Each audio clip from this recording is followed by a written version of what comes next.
pari, na pinapag-head, no? Pumako siya. So, siguro, naghan kayo ang nabali nga, maligid kayo sila sa scripture, no?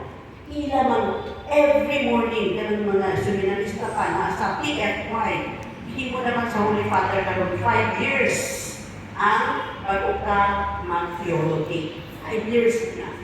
First na karon, human formation. Third na ako sa mga umanila grade 12. I-prepare sila bago ito ang college. Then ako na rin silang sundan, first year to fourth year college, bago sila mag-theology sa human formation. So, na-involve ko dito sa formasyon sa mga kaparian, sa Pilipinas, sa Asia. Padala dito ang mga obispo na medyo tagilid na ano. So, kinahanglan lang, dato, dili man din sila mag-crisisan. Kasi, kaya ko sa lahat mga training, wala pa ng human formation. Kulang. Hindi yung mga bright kaayo.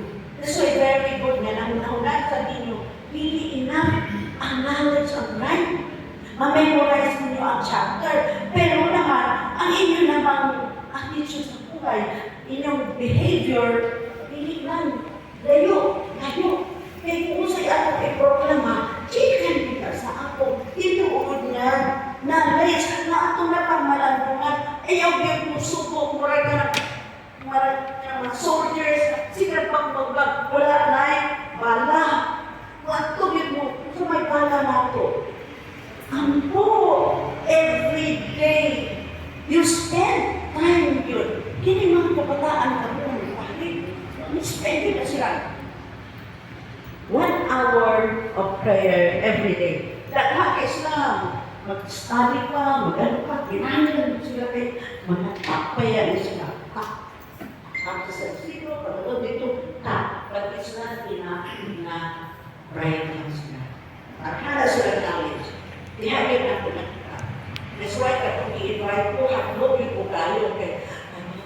Piligal, magtutulog ko counseling. Wala silang alam sa psychology. Wala silang alam. Depende lang kayo sa theology. That's why, ayaw na ninyo i-ano inyong mga pagi. So, mga theology, philosophy. You have to ask advice from the priest. Father, gusto ba nila ako? Kailangan na sila itawag exegesis. Exegesis. Naala sila sa anak. Hindi na alam ko sila. Sige na sila share. Kinahapon mo na. Hindi sila share prayer sila. Ano ba lang na?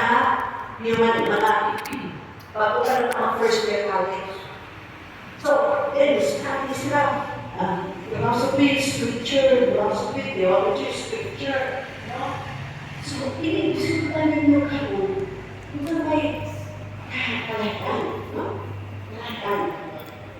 So, ang kalahian ninyo, first of all, kamo special calling. Pag itawan, pagkaan dito niya o kaalam. Kung saan ang klase na kaalam, na nagsugod sa atong mga experiences, kung saan may tawag na, it starts with W.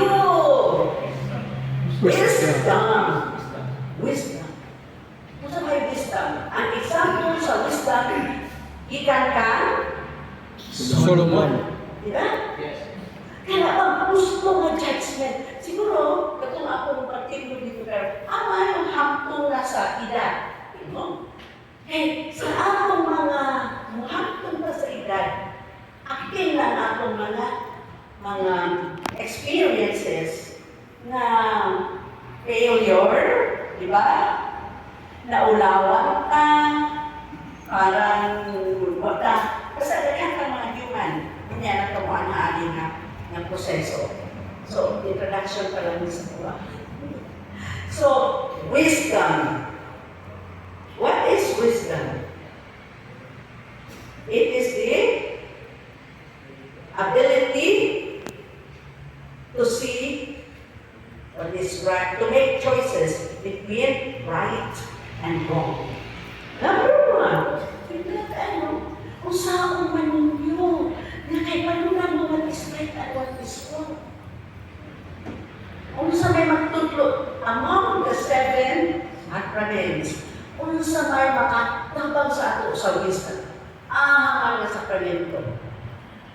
sacrament of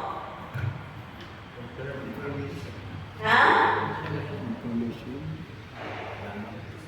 Anak? Lagi particular. Ako lang yung nag-emphasize sa inyo. And you will give. Di ba? Naasa ako. You will gain wisdom of heart. Wala man tayo kakulangan man siguro. Ang putla ko, nag-eskwela mo sa scripture, o 4 years, or 5 years, or ano. Pero kung naamoy wisdom of heart, nagkasa sa Espiritu Santo, o inigalunay ninyong madawat kung kamo mudawat sa sacrament of Confession. confession. Isa na yung, moto. Tiyanan ko mag-itaas mo kamo. Confession. Nga naman. Ang confession, nagpakita na kay Palungko na ako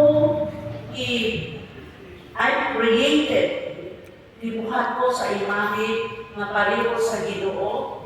But ako po nagkasala naman. Kung ako ang akong na-inherit, ikaw wala akong inheritance, no? Ang akong parents, at least, manamatay akong parents, uy, nakugi, bibilandig, kanan mga butang, makatapang. So, ang akong na-inherit, ang alam ko, and it is, Ano London? London.